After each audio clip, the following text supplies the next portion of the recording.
Hi, everybody. How's everybody doing? You all excited about, Jamie, are you on here? I see Jamie's on here. What's going on with Jamie? She was down the hill today. I thought she was having fun, but I guess. Oh yeah, they are. They are. We are using her laptop here at the office. Oh, okay, good. All right, I was just trying to figure out what the heck was going on there. Okay. All right, we got a pretty good crowd. All right, so we're going to go over, today we are going to go over, this is RPA part 1, and I think it'll be broken into 2 parts. We should be able to finish the balance of it. Unless we go too long on this, I may cut it short. What we're doing is we're going to go over the AD, we're going to go over the PRBS, we're going to go over the wire fraud, and we're going to do page 1 through 3 of the RPA today. And I'm going to run through each of those documents, and I've got some notes, and we'll give some examples as we go. If you've got a specific question or an example that you want to add to that you think the group would benefit from, then please go ahead and do that. But I think based on my thought process here, I want to keep this to probably 30 minutes or so. So if we get to 30 minutes and we're not close to finishing, then we may cut it short. So let me close this screen. I'm going to close this. And so we've got the associated documents. I figured rather than just going strictly through the RPA, I wanted to go through the documents that come up. When you pull up in WinForms, the RPA document, you're ready to write an offer, you get all of these documents, okay? And I don't know how many of you have actually read through the documents and understand what they contain, but we're gonna sort of do that now. We're not gonna read it, but I'm gonna give you the general summary. So page 1 of the AD, this is a required document that needs to be provided to either a buyer or seller anytime we as licensees engage them in something other than a casual meeting or relationship. Anytime we become their agent or we do something on behalf of them, then we are required to have them sign this AD document, okay? And it doesn't necessarily define what the agency relation, it doesn't define what the agency relationship is. All it does is explain the different types of agency relationship that exist.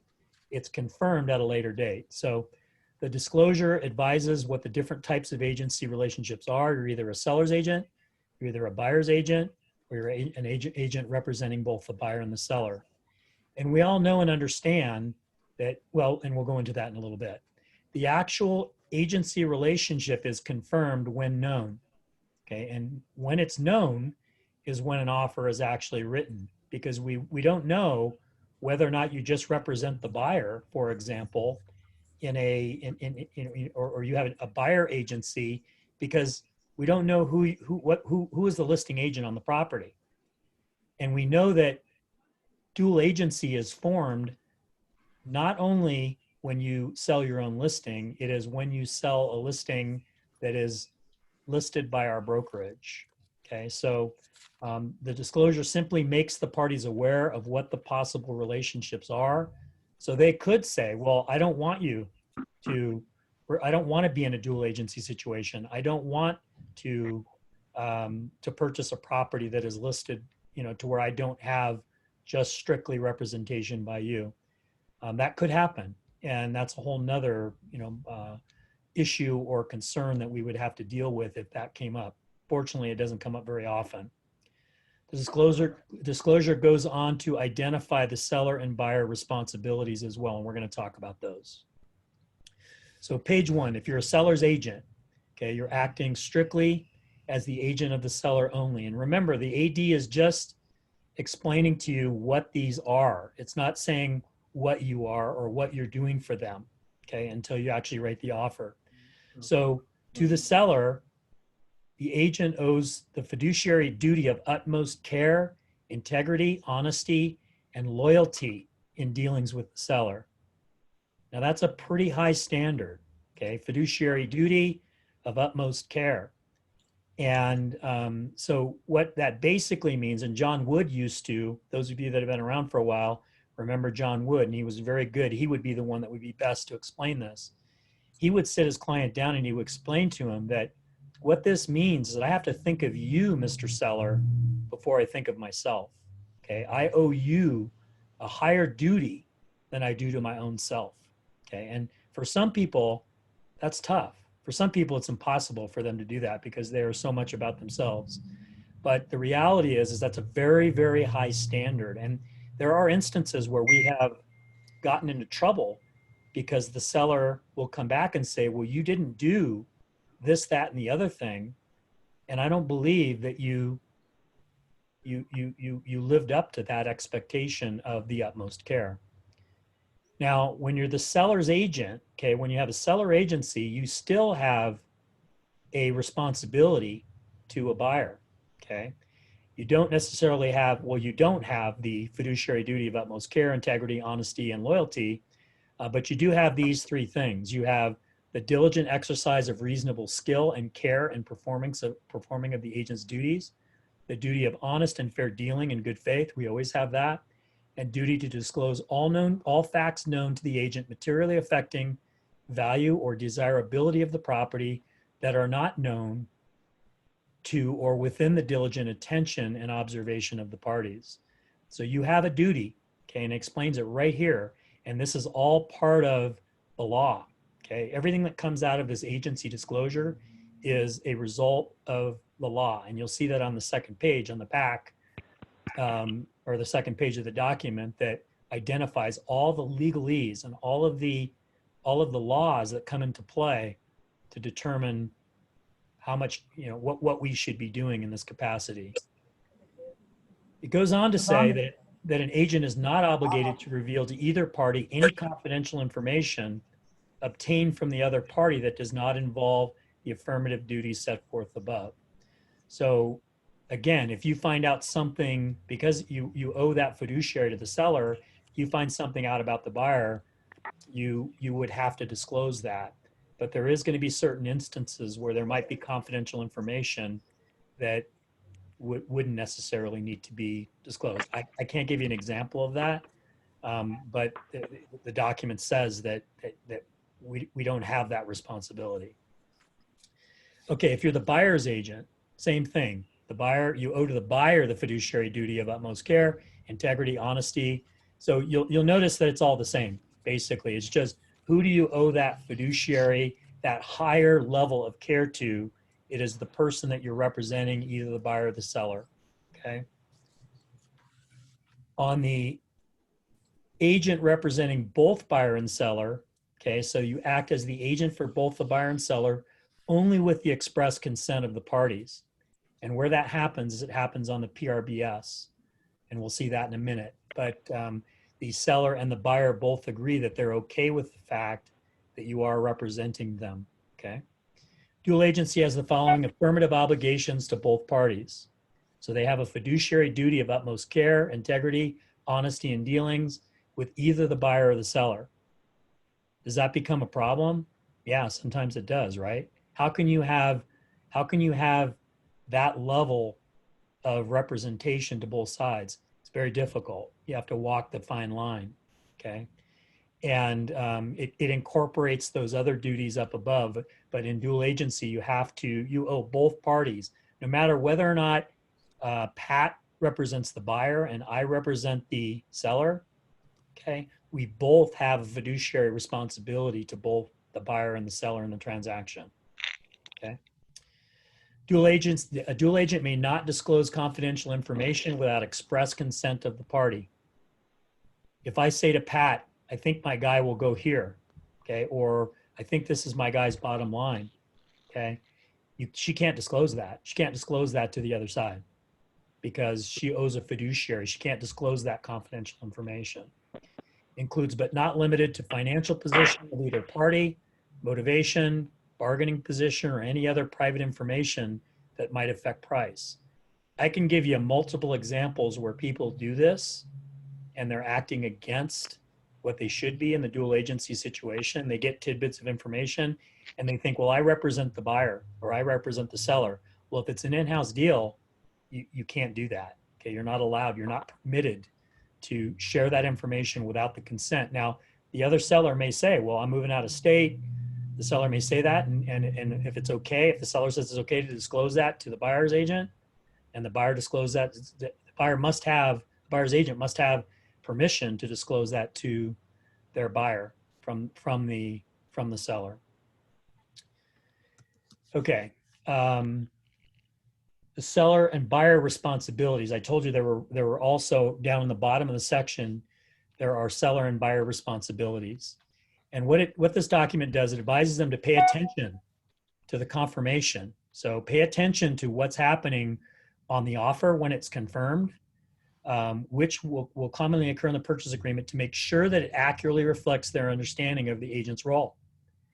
They may not want to be put in a dual agent situation. They may have had a bad experience with that. And they need to understand that in that offer, when it's being confirmed, that they understand what they're getting into.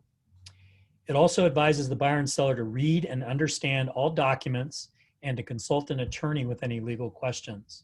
That's the first place that a buyer and seller are advised.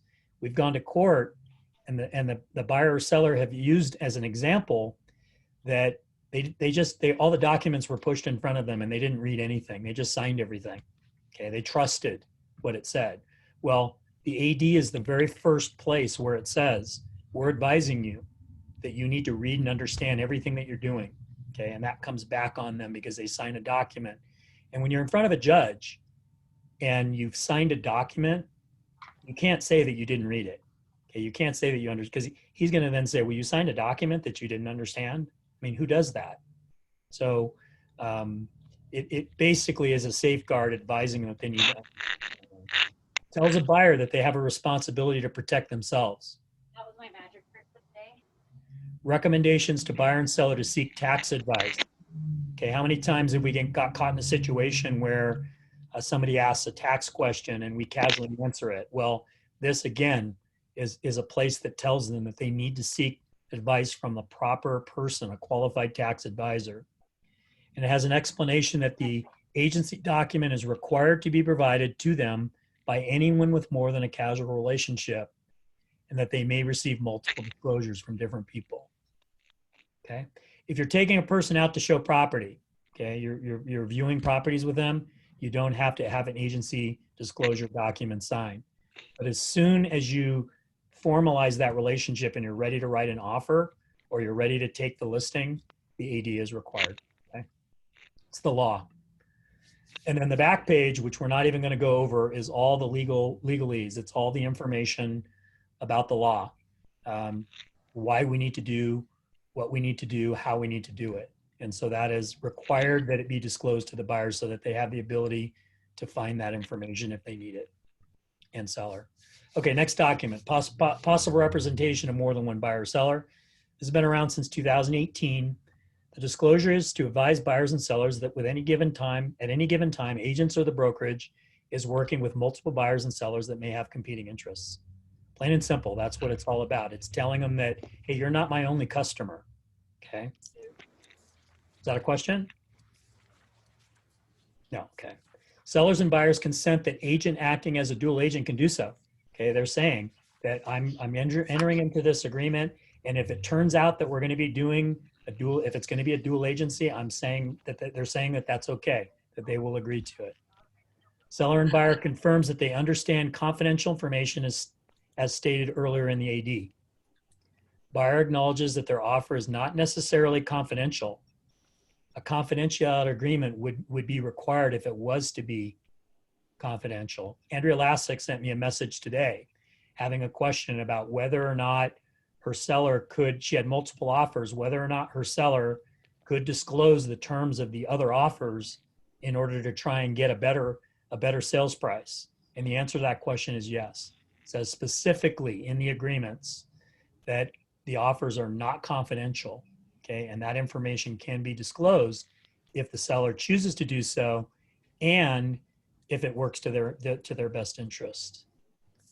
buyer and seller consent to the fact that the broker may represent other parties at the same time. Okay, so, and where that's important is you could be an agent that has two buyers that wants to write an offer on the same property. Okay, and so they're consenting with this PRBS that you have the ability to do that, that they will allow you to do that.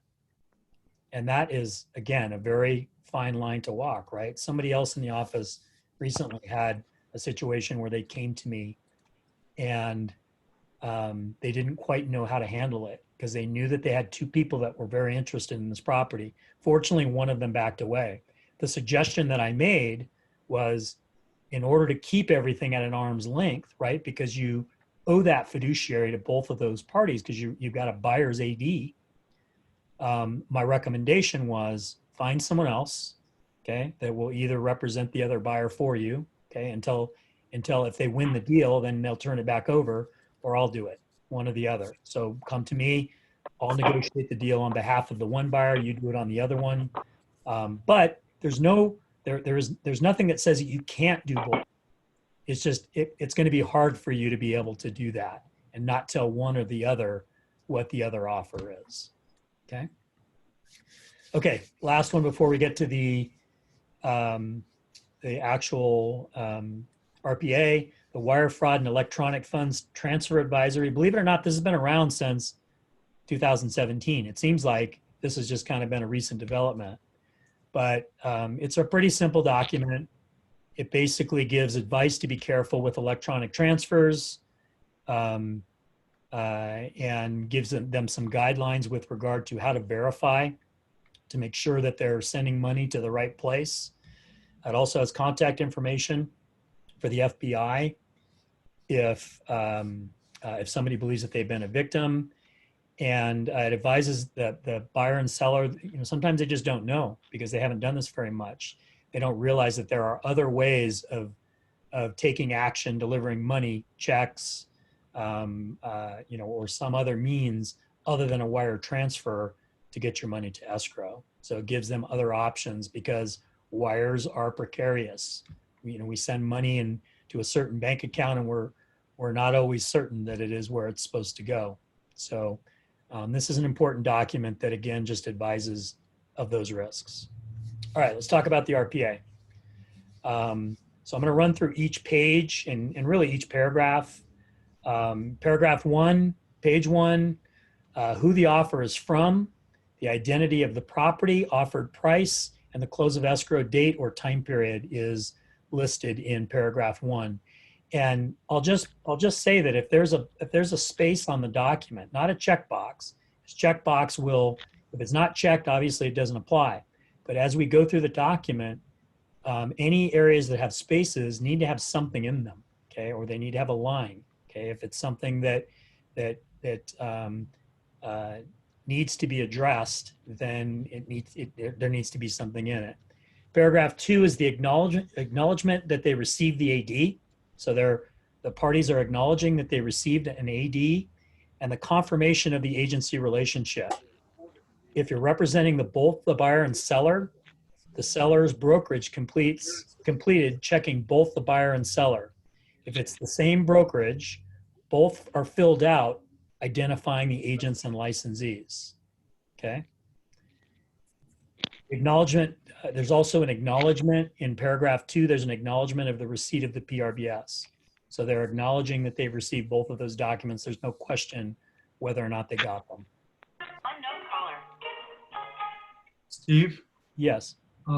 in the section for the seller's agent and buyer's agent, in zip forms, I had this situation where, our brokerage was on both sides, and when I clicked on the dual agent, it became that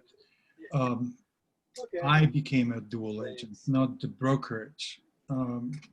And it inputted the information differently than selecting that, for example, John Lasek would be seller's agent and I was the buyer's agent. Well, when you click on that box, okay, both the buyer and seller's agent are clicked because it's a dual agent. Both buyer brokerage firms are going to be CBSR Inc. Correct. Okay? And then the only difference is going to be is if I'm the seller's agent and you're the buyer's agent, my name's going to be under seller's agent with my license number, and then your name is going to be under buyer's agent with the license number. So I'm not sure if that answers your question, but we didn't necessarily used to have to identify all the different license numbers, but the latest version of the document requires that we do that. Mhm. Does that make sense to you? Does that? Yes, you know, it's like how Zip Forms fills out the forms, you know, so. Yeah, It was, I'm not sure. I'd have to see that exactly. yeah.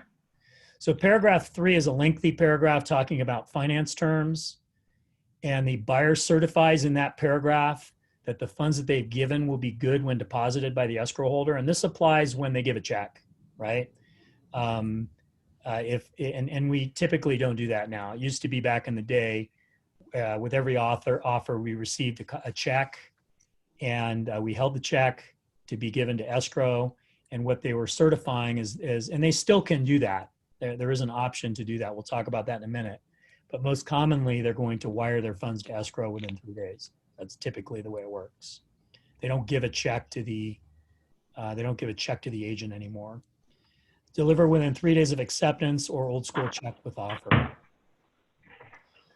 Allows for increased deposit separate. Okay, so you can in the instance where someone wants to give $1,000 deposit and then they want to increase it at some time period at a future date, they can do that. There's a provision within the contract that's typically doesn't happen, but it can happen. The only caveat I would have for you is that we all know that the deposit, if the liquidated damages section of the contract, okay. I got some feedback here from somebody. Let me just go in here for a second, guys. Sorry.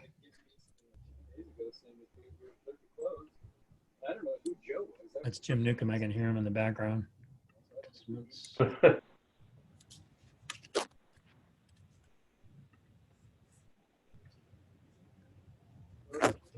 I think I got it. All right. The caveat I would have for you when you have an increased deposit. Sorry. It's Dieter in the background. Yeah. Gotcha.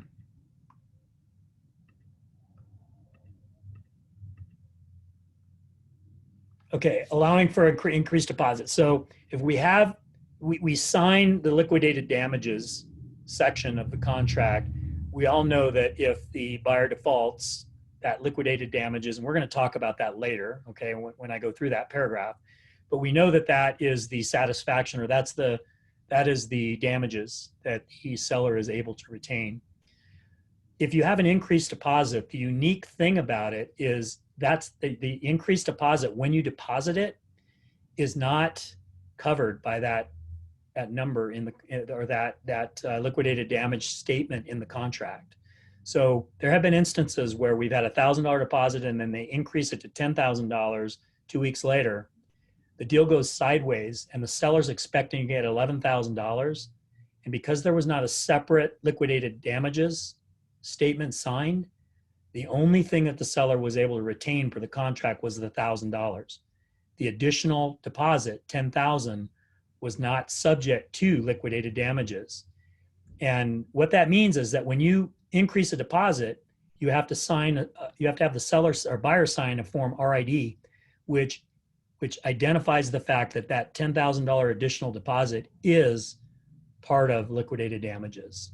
So that's kind of a unique catch where you've got to be careful whenever. Just know that it's a red flag if there's additional deposit, that there could be a problem unless you have that RID signed, okay?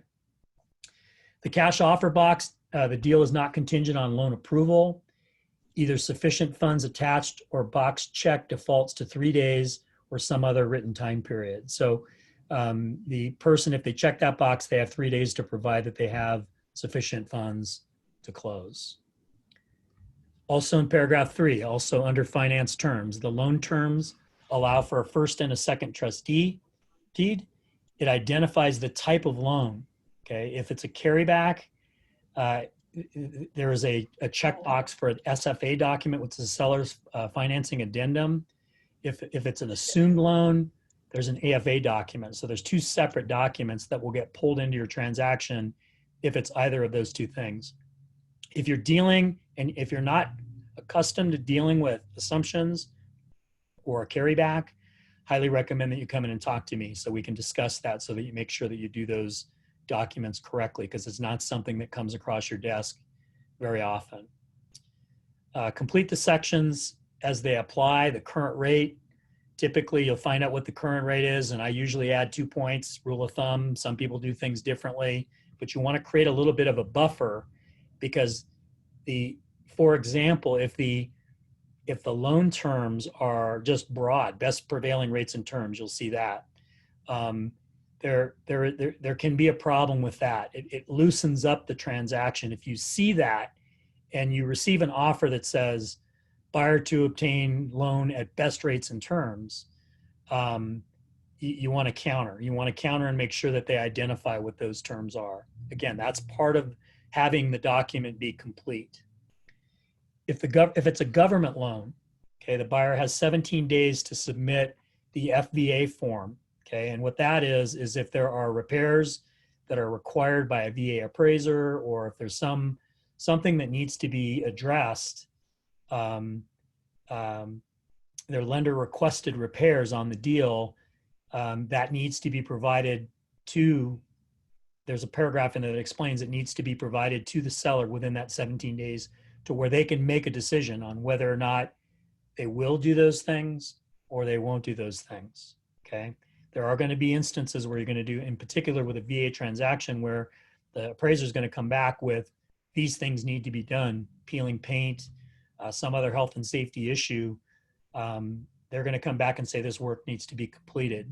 Seller has a right to either say, okay, I'll go ahead and do it, okay, or they can reject it, just like a request for repairs. And they have to be delivered that information within 17 days. Does anybody see a problem with that? Yeah, the problem is oftentimes the appraisal is not done in 17 days. So be aware of it. Okay, just be aware you may need to ask for an extension, but it says in the contract that within 17 days that will be provided.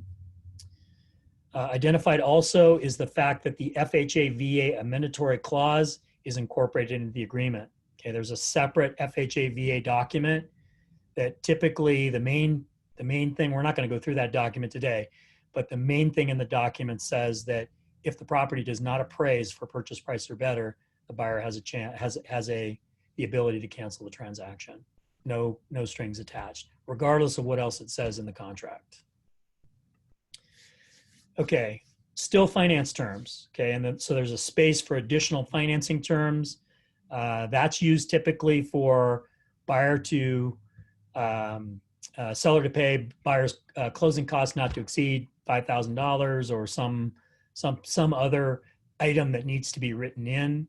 It gives you that flexibility to put something else that pertains to financing terms in that paragraph. Sometimes you'll see buyer, or you've been, some people have been advised to say seller to pay buyer's non-recurring closing costs, or they have some other adjective that they describe the closing costs. It's unnecessary. Just say that the seller to provide buyer a credit for their costs not to exceed X. Keep it as generic as possible if you're writing the offer. Balance of down payment or purchase price is calculated for you. It used to be that we had to add that stuff up. We always had to say, be careful, make sure that it all adds up, because sometimes it didn't add up. But fortunately for us now with technology, with WinForms, everything adds up properly. And then the total purchase price at the bottom of page 1. So we've completed the residential purchase agreement, page 1. Any questions? Anything that anybody has that they want to add to that? Okay. How are we doing on time? Okay, we're almost on a half hour. Let's just keep rolling here. We'll get through page 2 for sure. All right, residential purchase agreement, RPA, page 2, paragraph 3, finance terms. Verification of closing funds defaults to 3 days. You could check the box that is attached, that it is attached. So sometimes they'll provide a bank statement or they'll show that the closing funds are available, maybe to strengthen their offer, but it is something that is required. The contract says within 3 days they'll provide that. Those of you that have listings, okay, it's a good idea to make sure that you're requesting that.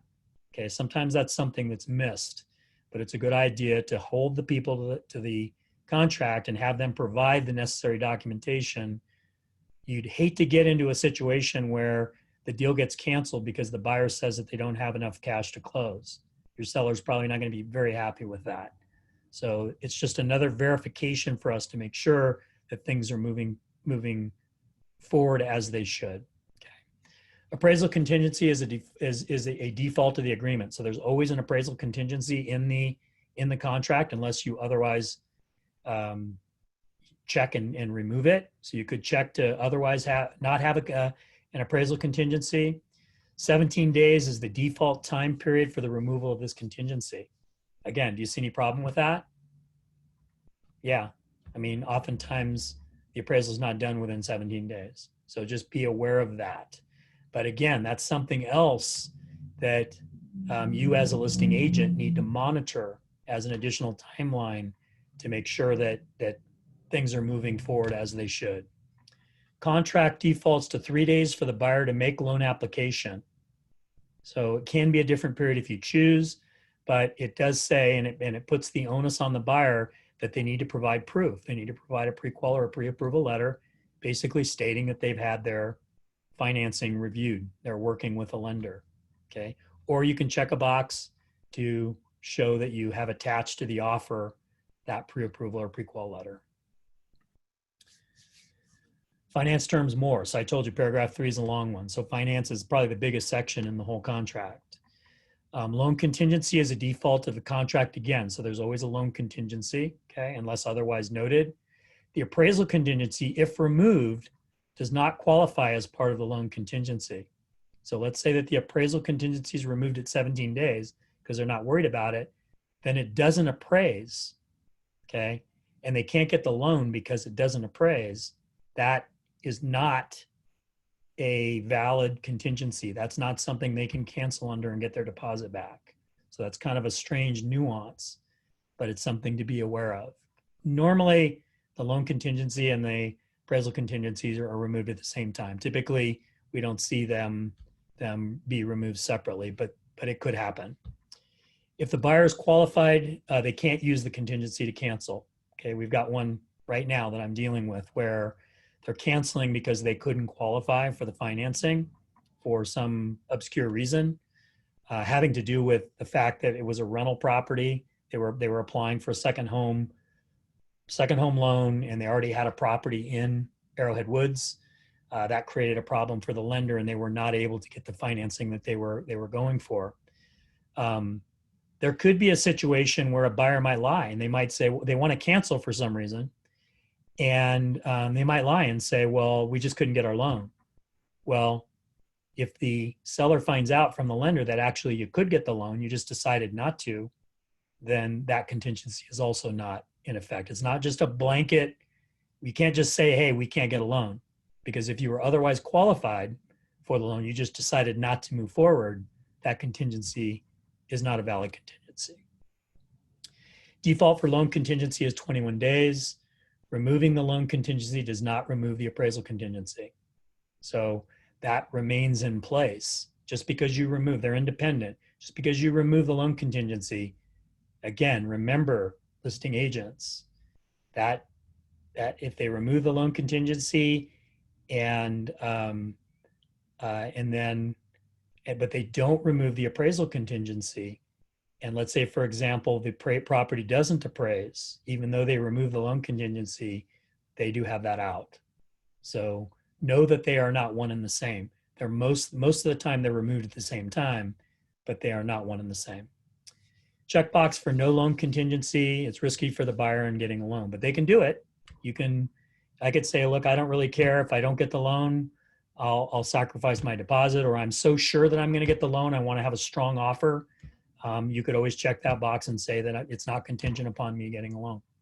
I'll do the deal no matter what. Okay. More finance terms. All credits will be disclosed to the lender. This is an important one, guys. All credits will be disclosed to the lender. If the negotiated credit, I agree to give Pat's buyer $5,000. Okay, so the negotiated credit is more than the lender allowable credits, but the lender will only allow $4,000. The credit will be reduced to the lender allowed amount. Okay, so buyer and seller are agreeing right here in the RPA that even though we agreed to a $5,000 credit, the contract states that the credit will be reduced to the amount the lender will allow, which is $4,000, unless there is some other written agreement of the parties to adjust the sales price to make up the difference.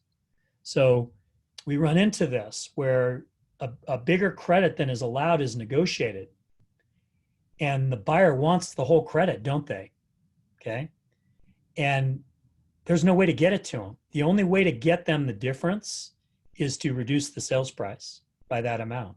They've increased the sales price by $10,000 because they want a $10,000 credit. The lender will only allow them to have $5,000. What happens? They either reduce the sales price by the $5,000, or they lose that money. They lose the difference. I can tell you, buyers aren't very happy. I get approached 12, 15 times a year where an agent comes in and says, the buyer's asking the seller to write them a check outside of escrow. Can they do that? Well, it says right there in the first line, all credits will be disclosed to the lender. How can a $5,000 check to a buyer from a seller be disclosed to that lender? They're not allowing it to happen, so they lose it. Most people don't realize that this paragraph is in the contract that automatically addresses that unless there's, you may want, if you're representing a buyer, you may want to write it in your thing. Buyer to credit, seller to credit buyer $10,000 of closing costs. Any amount not able to be used, okay? Any amount not allowed by the lender will reduce the sales price, okay? And you want to make sure that you find out about that ahead of time, because if you get down to the fact where docs are out, okay, and all the disclosure, we're in a situation where we're ready to close.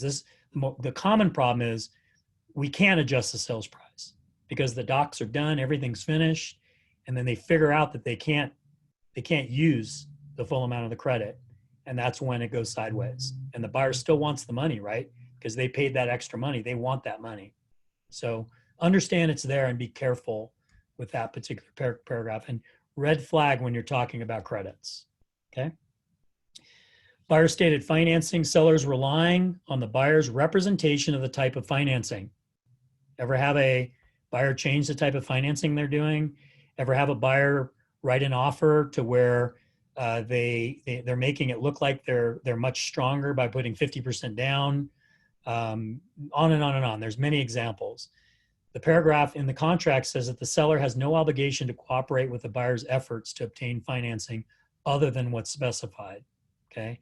So if they want to change things, they want to go to a VA loan, that requires seller participation. Seller is not bound to do that. They are not required to do that. Okay, off of financing, still on page 2, paragraph 4, sale of buyer's property. The default says that the deal is not contingent on buyer selling any property. So the default is that the buyer is not selling anything.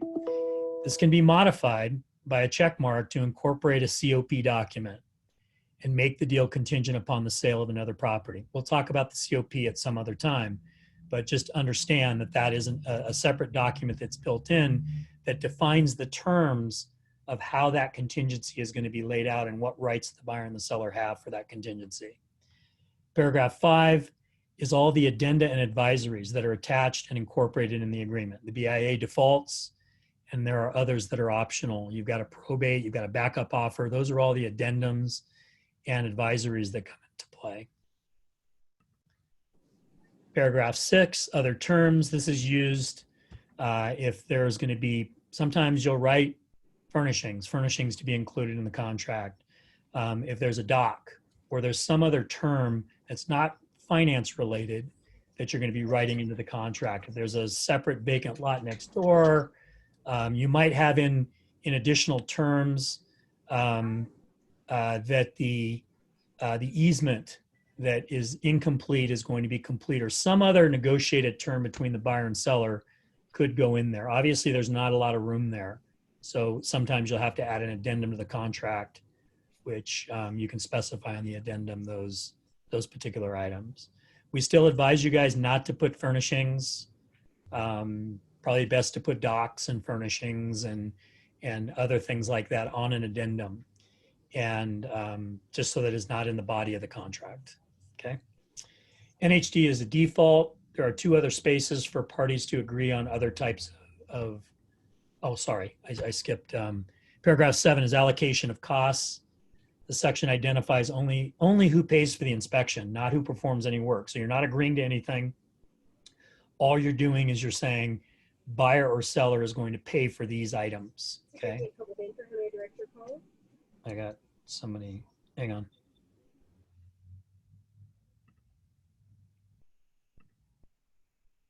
Okay.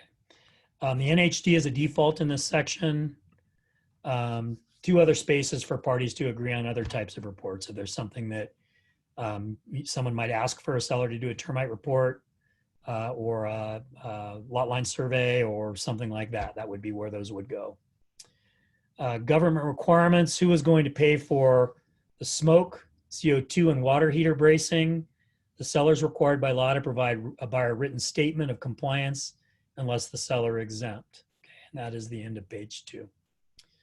So I think we'll break at that because it's been 40 minutes. So we'll break with that. I'll pick up page 3 in our next session. Is there any questions that I can answer for you guys under these particular I just sections? wanted to add in here that I just found this out from escrow recently.